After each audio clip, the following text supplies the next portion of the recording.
take big risks early, not later. Why? So I've debated this with friends, but the bottom line is that for most people, future you has other people and other obligations, and you cannot recover as quickly, right? Like I use the example, like Obama was like smoking weed and crack, and then, you know, he's president, right? Like it's hard to be smoking for weed and crack now and then, you know, later in life and be president. You can recover from so many things. You can fuck around for 4 years and then go to med school and become a brain surgeon, right? And you don't have kids, other obligations, a path that you've dug for yourself that's harder to get out. You can reorient yourself and have you're a time billionaire. You have 1 billion seconds, right? So you have a lot of time to recover, reorient yourself, and still have a very, very fulfilling life. The consequences of taking what seems like big risks are not as great because of your ability to heal and recover. It's the same thing physically, right? If I tear something, it's going to take a long time to get it. 17-year-old tears something, like, how did my daughter had, she got airlifted out of Aspen to Denver Children's, right? She got this infection, and I don't know, she was traveling, and kids have porous bones. So it went to the back of her eye and it was going to go in her brain. They're like, your daughter has to go now. So they took her out of a small hospital in Aspen, whatever. She had 2 surgeries. Her eye was bulging out. Her resting heart rate was 155, 160. I'm panicking, right? So they do the surgery. She, you know, she's out of it. I thought this is the last time I see my daughter. A week later, she's like, can I go to camp? Can I go swimming? I'm like, what the fuck? You alien. What are you made of? Yeah, exactly. You know, it's rubber like, and magic. You know, and like when you have 2 kids, like I you know, your first kid, you're like, oh my God, they have a fever. You're running to the hospital. You're yelling and screaming at each other. They drop and fall. You're like flipping out over everything, right? By the second kid, you're like, roll them around. They'll be fine. They'll be fine, right? They'll be fine. And so, but if I felt like that, or I get sick like that, or if my resting heart rate is 155, you know, they're like calling the priest, right? Like I was literally calling the priest, right? Correct, and so this is like your time, the asymmetric aspect. Sorry about that. That is my 6 o'clock alarm. One of the technologies I use that reminds me and prompts me to connect with my wife. So you would usually ring her, text her? Well, we'll be in each other's presence. We'll usually maybe do an hour. We'll try and get an hour in. We'll chat with each other. We'll drop everything and we'll connect. Or if we're busy or whatever, it's just like, hey, baby, I love you. Like, I love you too. What's going on? How's your day? Right. That's cool. So one of the technologies you use is, you know, and LLMs and everything, it's going to be greater. It's going to be great. Like they're going to ingest Die with Zero. They're going to ingest 1,000 questions from me. Some of the other tools that other people have built on top of it, there's going to be LLM, and you're just going to be able to ask it questions, and it's going to be able to answer, like, should I do this or whatever? Well, according to the philosophy, according to the spreadsheet so-and-so built, according to your finances.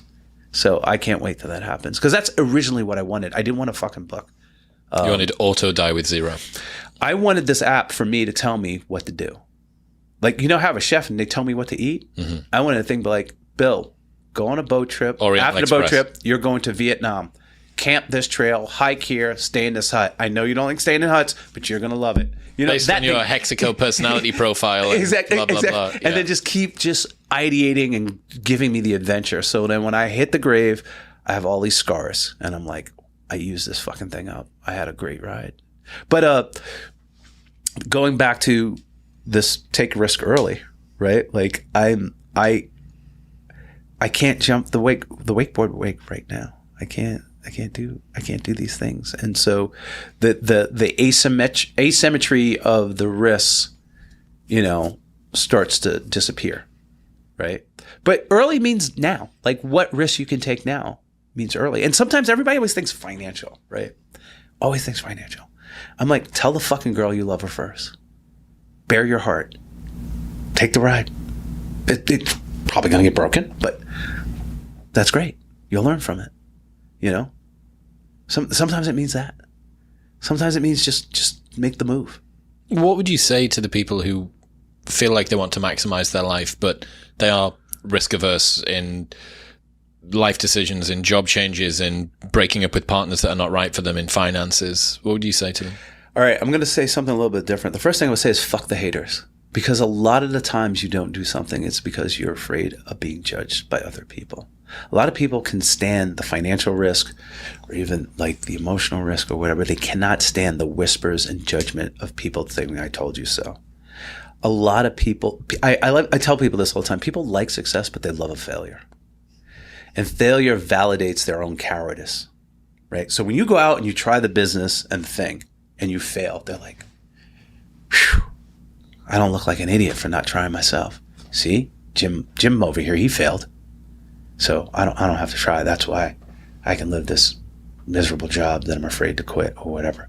But if you go quit, you go fucking succeed. Fuck. They're exposed. Their own cowardice is exposed, right?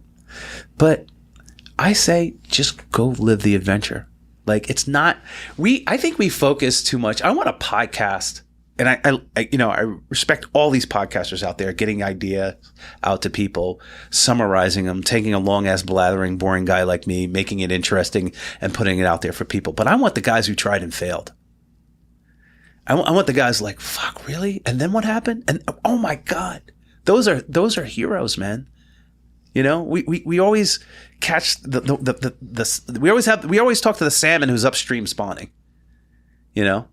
But we need some of the salmon that like, fuck, I went the wrong way and I got eaten by a bear. Yeah, I mean, obviously you can't talk, but like, you know, like this is what happened. Well, I tried this, right? You know, because there's learnings in that, and there's a good ride, and there's a lot of people who have failed, but like I wouldn't do anything different, right? Maybe I'd tweak the thing, or this didn't happen, or the bad thing, or I would have been nicer to the employee and he wouldn't have quit or whatever. But like, there's learnings in that, and that's a ride. The selection effect of the people who have the most notoriety are the ones that are least familiar with failure, or at least least familiar with big failure, catastrophic failure, which creates a world of people who are successes and only successes talking and giving advice, which probably creates a culture downstream from that of people who are hypersensitized to failure.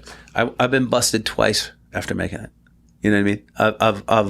I've gotten divorced. It's the worst failure in my life, right? Like I've had some huge failures, you know, and some huge tries.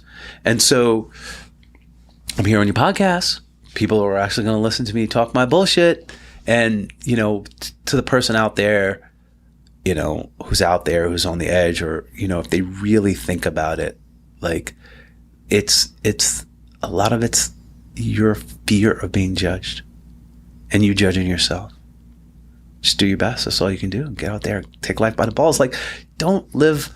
If you like, there is some romanticism, and I don't want to take away from it, from the cookie cutter simple life. There are some people out there who truly enjoy it. Like the tail end of my life, I would love to be a farmer. Just the monotony of growing things and the intricacy, right? But right now, I want scars, man. I want the ride. I do not want the cookie cutter life. I don't want to waste this ride. And so for the person out there who's like cookie cuttering it, but like really yearns to like strike out, try anything, move to the new city, chase the girl, say I love you first, you know what I mean? Get in shape, run the marathon, whatever it is, right? Like, don't waste your fucking life, dude. Don't do it. Don't let the fucking judgment of the haters make you waste your fucking life. What's happening, people? If you enjoyed that, then press here for the full, unedited episode. And don't forget to subscribe. Peace.